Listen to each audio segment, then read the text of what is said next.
Hey guys, কেমন আছেন? আশা করছি সবাই ভালো আছেন। তো গাইস, আজকে আসলাম আমি বড়ই খেতে। তো যে বড়ইগুলা বর্তমান আমাদের আসামের মধ্যে বাজারে হাড়ে গাড়ে সব জায়গায় পাওয়া যাচ্ছে, কাশ্মীরি আপেলের মতো বড়ই।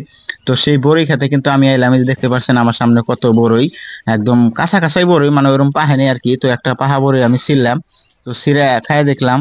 খুবই মিষ্টি এবং খুবই স্বাদ।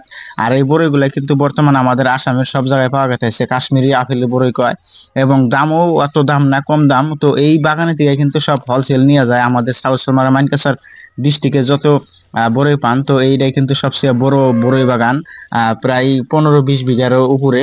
তো এই বড়ই বাগানে আসলাম আমি আজকে, দেখামো আপনাদের বড়ই কিভাবে পারা হয়।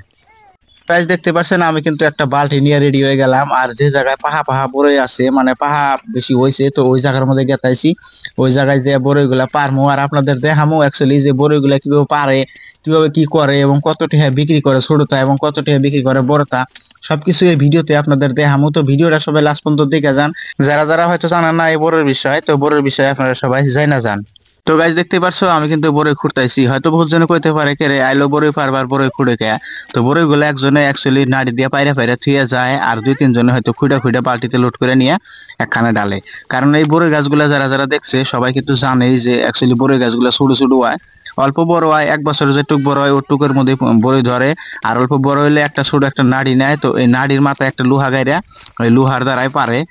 তো আমি কিন্তু একটা একটা করে খুঁড়তে খুঁড়তে এক বালতি লোড করছি। তো এখন এই বালতিটা নিয়ে যে একটা জায়গায় ঢালা লাগবো, তো ওই জায়গার মধ্যে ঢাইলা ছোট আলাদা করে বড় আলাদা করে। তো বড় গুলো অল্প বেশি দাম পায়, ছোট গুলো অল্প কম দাম পায়।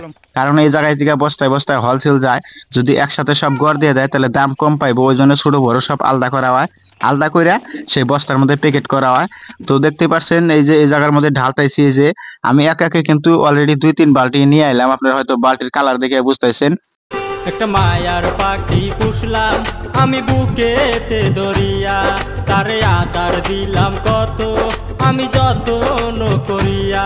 একটা মায়ার পাখি পুষলাম আমি বুকেতে দরিয়া, তারে আদার দিলাম কত আমি যত্ন করিয়া। সেই সরে না উইরা বেড়ায় কার আকাশে গিয়া, সেই সরে না উইরা। তো গাইস, ভরে তোলা কিন্তু কমপ্লিট। তো গাইস, ভরে তোলা কমপ্লিটও নাই, মানে আমার আর সময় নাই, আমি এখন যাবো বাড়ি। তো ওই জন্য 2 ঠুঙ্গা ভরে নিলাম, এখন যাবো বাড়ি। যারা ভিডিওটা দেখলেন আপনাদেরকে অনেক অনেক ধন্যবাদ। যদি ইউটিউব চ্যানেল দেখে থাকেন তাহলে ইউটিউব চ্যানেলটা সাবস্ক্রাইব করবেন, যদি ফেসবুক পেজে দেখে থাকেন তাহলে ফেসবুক পেজটা ফলো করবেন, আমার পাশে থাকবেন। আমি আরো ভালো ভালো ভিডিও নিয়ে আসতেছি। তো এই ভিডিওটা কেমন লাগলো সবাই অল্প কমেন্ট করে জানাবেন। তো আমি কিন্তু বাড়ি যাওয়ার জন্য এখন রেডি হয়ে গেলাম। বাইরে থেকে গেছিলাম গাড়ি, কারণ ভিতরে গাড়ি নিয়ে যাওয়া যাবো না। তো সবাই ভালো থাকবেন, সুস্থ থাকবেন।